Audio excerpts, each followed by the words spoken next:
I met Emily during my sophomore year of college. She had this magnetic energy about her, the kind of charm that drew people in without even trying. Her presence was intoxicating, with every laugh and every witty remark making her feel like the center of the universe. For a guy like me, who preferred blending into the background, she was a revelation. Our relationship started as a whirlwind, full of late-night talks, impromptu road trips, and the kind of passion that makes you believe anything is possible. By the time we graduated, I couldn't imagine a future without her. So, with trembling hands and a heart full of hope, I asked her to marry me under the same tree where we'd shared our first kiss. She said yes, and for a moment, life felt like a fairy tale. We moved into a cozy house in a quiet neighborhood, the kind where kids rode bikes until dusk and neighbors shared pies during the holidays. Our careers started to take off, and a few years later, we welcomed our son, Luke. Holding him for the first time was overwhelming. He was tiny, with soft tufts of hair and curious eyes that seemed to study the world. I was determined to be the best father I could be, and for a while, life felt perfect. But, looking back, I can see now that the cracks in our foundation were already forming. It started with little things, subtle shifts that were easy to overlook. Emily began spending more time on her phone, her laughter at messages she never shared with me feeling like a barrier I couldn't cross. She'd take longer to come home from work, often citing traffic or last-minute errands. I chalked it up to the stress of our busy lives, convincing myself that every marriage had its ups and downs. But deep down, I felt a nagging unease that I couldn't ignore. Then came her sudden obsession with fitness. Emily, who used to mock the idea of early morning workouts, now started going to the gym almost daily. She bought sleek workout clothes, started eating differently, and got a haircut that made her look effortlessly radiant. When I asked her about it, she smiled and said she wanted to feel good about herself again. I tried to support her, even though the changes felt like a wall being built between us. The distance between us grew, and the warmth that had once defined our relationship started to fade. It was a quiet Tuesday evening. Emily had said she was meeting a friend for dinner, something she'd been doing more often lately. I stayed home with Luke, who was 8 at the time, and we spent the evening building a Lego city on the living room floor. His laughter filled the house, and for a brief moment, I forgot about the nagging doubts that had been keeping me up at night. Later, as I folded laundry in the bedroom, Luke came in holding Emily's iPad. "Dad, can I play a game on this?" he asked, his wide blue eyes filled with excitement. I nodded and unlocked the screen for him. But as I handed it back, a notification flashed on the screen. It was a message from someone named Jake. The preview read, "Last night was incredible. I can't stop thinking about you." My heart stopped. The room seemed to spin as I tried to process what I'd just seen. "Hey, buddy," I said, forcing my voice to stay calm. "Why don't you play on my phone instead?" I handed him my phone and took the iPad, locking myself in the bathroom under the pretense of needing a moment alone. My hands shook as I opened the messages. What I found felt like a punch to the gut. There were dozens, no, hundreds of texts between Emily and Jake. They weren't just messages, they were confessions of love, plans to meet, and inside jokes that mocked me. My chest tightened as I read a message where Jake joked, "Are you sure Luke isn't mine? LOL." Emily had replied with a laughing emoji and a response that shattered me, "He's probably more yours than his." I dropped the iPad onto the sink, staring at my reflection in the mirror. Was this really happening? Was my son not my son? Emily came home late that night, her heels clicking on the hardwood floor as she walked into the kitchen. I was sitting at the table, the iPad in front of me, the messages still open. My heart was pounding so loudly I could barely hear her greet me. "We need to talk," I said, my voice trembling despite my efforts to sound composed. She froze, her smile faltering. Her eyes darted to the iPad, and in an instant, I saw the realization dawn on her face. "What's this about?" she asked, trying to sound casual, but her voice wavered. "Jake," I said, the name feeling like venom on my tongue. "I know about him. I know everything." Her face shifted from panic to something colder, almost defiant. Well, I guess there's no point denying it, she said, crossing her arms. What do you want to know? How long? I asked, my voice breaking. How long have you been lying to me? She sighed, as if the question bored her. Does it really matter, she said. You've been so wrapped up in work and everything else that you didn't even notice. Jake makes me feel alive. Something you haven't done in years. Her words cut deeper than I thought possible. What about Luke? I asked, tears brimming in my eyes. Is he even mine? For a moment, she hesitated. Then she shrugged. I don't know, she said bluntly. Maybe he is, maybe he isn't. Does it really change anything? You've been his father this whole time. I stared at her, unable to recognize the woman I'd once loved. The air between us felt heavy with the weight of everything she'd just confessed. I knew then that nothing would ever be the same. The following days were a blur. Sleep became a distant memory as I grappled with the reality of what I'd discovered. I couldn't look at Emily without feeling an overwhelming wave of rage, and I couldn't look at Luke without questioning everything. I didn't want to. He was my son, the child I had cradled in my arms and promised to protect. But the doubt was there, eating away at me. The DNA test became an obsession. I needed answers, no matter how much they might hurt. When the results arrived a week later, I sat alone in my car with the envelope in my trembling hands. The truth hit like a wrecking ball. Luke wasn't biologically mine. Tears streamed down my face as I struggled to breathe. My love for Luke hadn't changed, but the betrayal felt insurmountable. Emily's choices had stolen something precious from me, a sense of certainty, of security, that I could never get back. Meanwhile, Emily showed little remorse. She claimed the affair had nothing to do with me and insisted we stay together for Luke's sake. But her words felt hollow, especially when she continued seeing Jake, even after everything had come out. The home we had built together became a battleground, every conversation charged with resentment and pain. One evening, as I stood at the sink washing dishes, Emily walked in, casually scrolling through her phone. We need to figure out how to move forward, she said, her tone businesslike. I turned to her, barely able to contain my anger. Move forward? I said.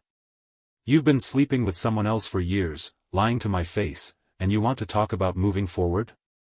She sighed, as if I were being unreasonable. This doesn't have to ruin everything. Luke needs stability, and I think we can make this work if we try. Stability? I snapped. You think Luke's stable when his mother's sneaking around and his father's breaking apart inside? Her expression hardened. I'm not the only one who's made mistakes, you know. That was the moment I realized I couldn't stay. The house, the marriage, the life we'd built, it was all tainted now. And if I wanted any chance of finding peace, I had to let it go. After Emily moved out, the house felt eerily quiet, yet strangely peaceful. I'd wake up in the mornings to silence instead of tension, and for the first time in years, I felt a sliver of clarity. My priority became Luke, ensuring he felt loved and secure despite the turmoil. We established new routines, Sunday pancake breakfasts, bedtime stories that ran longer than they should, and impromptu soccer games in the backyard. These small moments became our sanctuary, a reminder that we still had each other. Therapy became a crucial part of my journey. At first, I resisted the idea, telling myself I could handle it on my own. But the weight of everything, the betrayal, the uncertainty, the anger, was too much to carry alone. My therapist helped me unpack the pain, reminding me that love isn't defined by biology. Luke sees you as his father, she said during one session. That bond is real, and nothing can take that away. The advice helped, but healing was slow. I avoided seeing Emily as much as possible, coordinating Luke's drop-offs and pickups through brief, strained conversations. Every time I saw her, the anger threatened to bubble up again. She seemed unbothered, as if she'd already moved on. Maybe she had. I leaned on friends and family during this time, rediscovering relationships I'd let fall to the wayside. One old friend, Megan, became a particularly bright spot in my life. She'd been through a divorce herself and understood the pain I was feeling. Our conversation started as casual check-ins but grew into something deeper. Megan had a kindness about her, a warmth that felt like coming home. When she met Luke, they hit it off immediately. Watching them together brought a kind of peace I hadn't felt in years. Months turned into a year, and slowly, life began to take on a sense of stability and hope. Luke and I fell into routines that brought us comfort and joy. Our Sunday pancake breakfasts became a tradition, a small yet significant reminder of the bond we shared. Luke's laughter filled the house once again, and the tension that had once suffocated our home was replaced with a newfound sense of peace. Megan, who had been a source of unwavering support, became an integral part of our lives. She didn't try to replace Emily but instead added something new and warm to our little family. She was there for Luke in ways that went beyond the surface. Whether it was helping him with school projects or cheering him on at his soccer games, she brought a sense of care that felt genuine and heartfelt. One evening, after Luke had gone to bed, Megan and I sat together on the couch. "You've come a long way," she said softly, her hand resting on mine. "I'm proud of you." I smiled, feeling a warmth I hadn't felt in years. "I couldn't have done it without you," I admitted. "You've been my anchor through all of this." "I didn't do anything special," she replied. "You're stronger than you think." Her words stayed with me long after that night. Megan wasn't just someone who had helped me through the storm, she was someone who made me believe in brighter days ahead. Slowly, I began to see the future as something filled with possibility instead of uncertainty. Work became another area of growth. I poured myself into my career, finding fulfillment in challenges that allowed me to rebuild my confidence and sense of purpose. My efforts didn't go unnoticed, and I was offered a promotion that provided both financial stability and more time to spend with Luke. Each small victory felt like a step toward reclaiming the life I had lost. Emily and I settled into a civil co-parenting relationship. There were still moments of tension, but they became fewer as time went on. The anger I once felt toward her began to fade, replaced by a focus on Luke's happiness. Forgiving her wasn't easy, but it was necessary. I realized that holding on to the pain only kept me tied to the past, and letting go allowed me to fully embrace the present. Looking back, the journey wasn't easy, but it taught me the importance of resilience and the power of love in all its forms. Life wasn't what I had planned, but it was still beautiful in its own way. As Luke grew older, his questions became more pointed and thoughtful. One evening, as we worked on a puzzle together in the living room, he looked up and asked, "Dad, why don't you and Mom live together anymore?"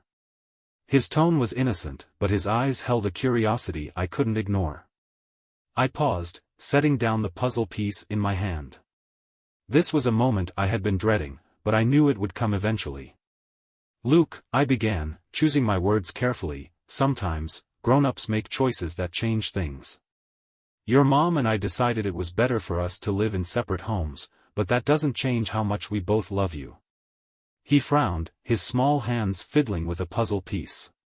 "Did you and Mom fight a lot?" he asked softly. "We did," I admitted, not wanting to sugarcoat the truth. "But it wasn't your fault, buddy. None of this was your fault. Sometimes, adults have problems that are hard to fix, and the best thing we can do is find a way to be happy apart." He nodded slowly, seeming to process my words. "But you're happy now, right?" I smiled, reaching over to ruffle his hair. "I am. And you're a big part of that. You make me proud every single day." As the weeks went by, Luke's questions became more nuanced. He'd ask about Megan and why she spent so much time with us. "Do you love her like you loved Mom?" he asked one afternoon while we tossed a football in the backyard. "It's a different kind of love," I explained. "But yes, I care about Megan a lot. She's been a wonderful friend and support for me. And she cares about you too." "She's nice," Luke said with a grin. "She makes the best cookies." Moments like these reassured me that Luke was adjusting well. I continued to answer his questions honestly, but I always kept the explanations age-appropriate. As he grew older, I knew I'd have to share more of the complexities, including the truth about his biological father. But for now, I focused on building a foundation of trust and love, ensuring he always felt secure in our little family. As time passed, life began to settle into a rhythm that felt fulfilling and balanced. Luke thrived in school, his natural curiosity and kindness earning him friends and praise from teachers. He had a knack for making people laugh, a trait that reminded me of Emily's playful side before everything fell apart. Watching him grow into a thoughtful and compassionate young boy filled me with pride. Megan became an integral part of our lives. She wasn't just a visitor in our home, she was a partner in building a future. Her patience and understanding were a balm to my soul, and her bond with Luke was undeniable. She would sit with him for hours, helping him with his science projects or cheering him on at his soccer games. Her presence brought a warmth to our house that had been missing for years. One evening, after Luke had gone to bed, Megan and I sat on the porch, watching the sun set. "Do you ever think about what the future looks like?" she asked, her voice soft. I looked at her, taking in the gentle expression on her face. "I do," I said. "And I see you in it. You've brought so much light into our lives. I don't know how I got so lucky." Her eyes glistened, and she reached for my hand. "I feel the same way. Luke is an incredible kid, and you're an amazing father. I'd be honored to be part of your future." It wasn't long after that conversation that I began to consider taking our relationship to the next level. But I wanted Luke to be a part of that decision. One evening, I sat him down in the living room. "Luke, how would you feel if Megan became a more permanent part of our family?" He tilted his head, thinking for a moment. "Like, if she lived with us?" "Maybe one day," I said. "But more than that, if she became part of our family forever." A wide grin spread across his face. "Can we still have movie nights and her cookies?" I laughed, pulling him into a hug. "Of course, buddy. Always." Not long after, I proposed to Megan during a quiet picnic at the park, with Luke by my side. Her answer was a tearful yes, and for the first time in years, I felt like life was falling into place. Emily remained a part of our lives through co-parenting, and over time, the bitterness between us faded into a polite, distant relationship. She seemed happy in her own way, and I focused on keeping our interactions centered on Luke's well-being. Forgiving her was a process, but it was one I undertook for myself, not for her. Letting go of the anger allowed me to fully embrace the new life I was building. As I stood in our backyard one sunny afternoon, watching Luke and Megan play a game of catch, I felt an overwhelming sense of gratitude. Life hadn't gone the way I'd planned, but it had led me to a place of peace and joy. I had a son who filled my days with laughter, a partner who brought love and warmth to our home, and a future that felt full of possibility.